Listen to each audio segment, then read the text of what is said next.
बिस्मिल्लाहिर्रहमानिर्रहीम। तो आज का हमारा टॉपिक है पेरिफेरल नर्वस सिस्टम।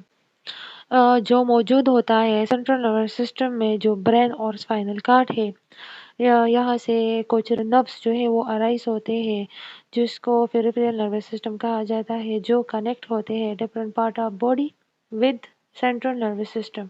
यानी सेंट्रल नर्वस सिस्टम के साथ जो बॉडी पार्ट्स अटैच है, वहाँ पर ये नर्व्स जो है फैले हुए होते हैं। इसके बाद है गैंग्लिया।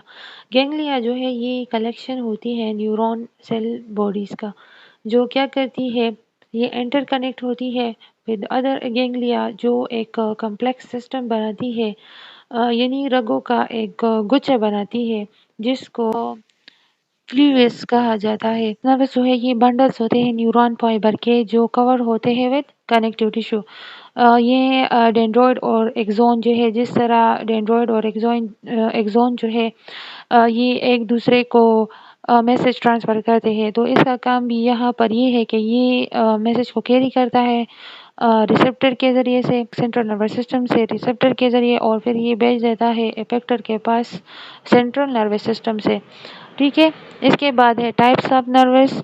जो है ये एक है सेंसरी नर्वस सिस्टम, जिसमें रिसेप्टर जो है ये सेंट्रल नर्वस सिस्टम से इम्पल्स को लाता है।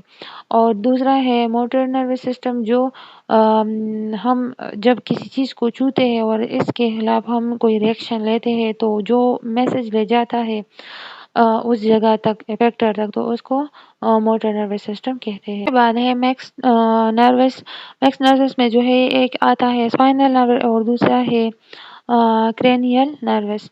जो स्पाइनल नर्वस है वो अराइज होता है स्पाइनल कॉर्ड से, जो क्या करता है, इम्पल्स को लेता है फ्रॉम स्पाइनल कॉर्ड।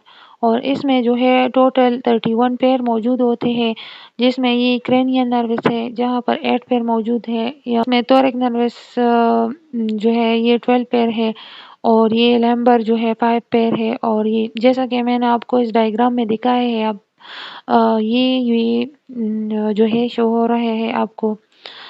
इसमें जो पेयर्स है इसी तरीके से ये डिवाइड होते हैं, जो 31 पेयर बनाते हैं। इसके बाद है cranial nervous system. Cranial nervous system जो है ये अराइज होते हैं फ्रॉम ब्रेन, और जो हेड, यानी हमारा जो हेड है, नेक है, फेस का रीजन है, यहाँ पर जो भी मूवमेंट हो रहे होते हैं ये इसको कंट्रोल करता है। जो स्पाइनल नर्वस सिस्टम है, इसमें क्या होता है, जो हमारी स्पाइनल कॉर्ड के साथ जो हमारी फोट है, हैंड्स है वगैरह, ये वर्क करते हैं तो इसको कंट्रोल करता है। जबकि ये क्रेनियल जो है ये नेक, हेड और फेस के जो भी मूवमेंट्स हो रहे हैं इसको कंट्रोल करता है। तो इसमें 12 पेयर है, जिसमें 3 पेयर जो है वो सेंसरी नेचर होते हैं, जबकि 5 जो है वो मोटर नेचर होते हैं, और 4 पेयर जो है ये मिक्स्ड इन नेचर। मिक्स्ड यानी इसमें सेंसरी और मोटर न्यूरॉन दोनों जो है एक साथ काम करते हैं, इसलिए इसको मिक्स इन नेचर कहा जाता है। इसके बाद है classification of peripheral nervous system. इसकी क्लासिफिकेशन की गई है दो में, जिसमें एक है सोमैटिक नर्वस सिस्टम। जो सोमैटिक नर्वस सिस्टम में जो हमारी ट्रीट है, जैसे स्केलेटल मसल्स, इंटरनल सेंसर, जो ऑर्गन है इन स्किन, वो उसमें जो मूवमेंट हो रही है ये इसको कंट्रोल करता है।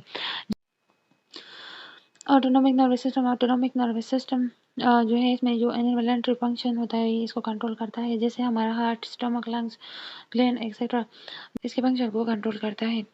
इसके फर्दर 2 टाइप्स है, एक है parasympathetic division and sympathetic division. तो सबसे पहले हम पढ़ेंगे सिंपैथेटिक डिवीजन। सिंपैथेटिक जो डिवीजन है, इसमें क्या होता है, ये कंट्रोल करता है various autonomic function during the state of emergency.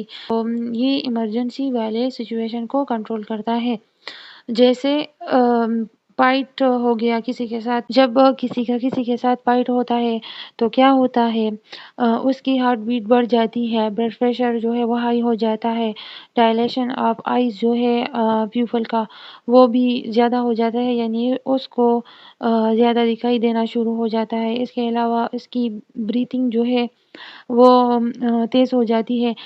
इसके अलावा जब हम एक्सरसाइज भी करते हैं या कोई और एक्टिविटी करते हैं जो इमरजेंसी की सिचुएशन में होती है, तो ये उन फंक्शन को कंट्रोल करता है।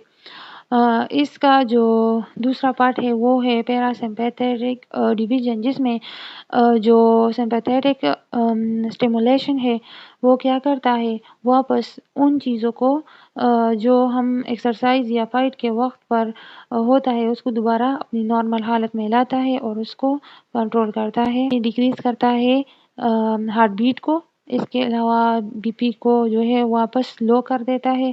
कंस्ट्रक्शन जो आइस का है वो भी नॉर्मल हो जाता है और स्किन की तरफ जो फ्लो है ब्लड का वो ज़्यादा कर देता है और दोबारा स्टेबल हालत में ये सब कुछ आ जाता है।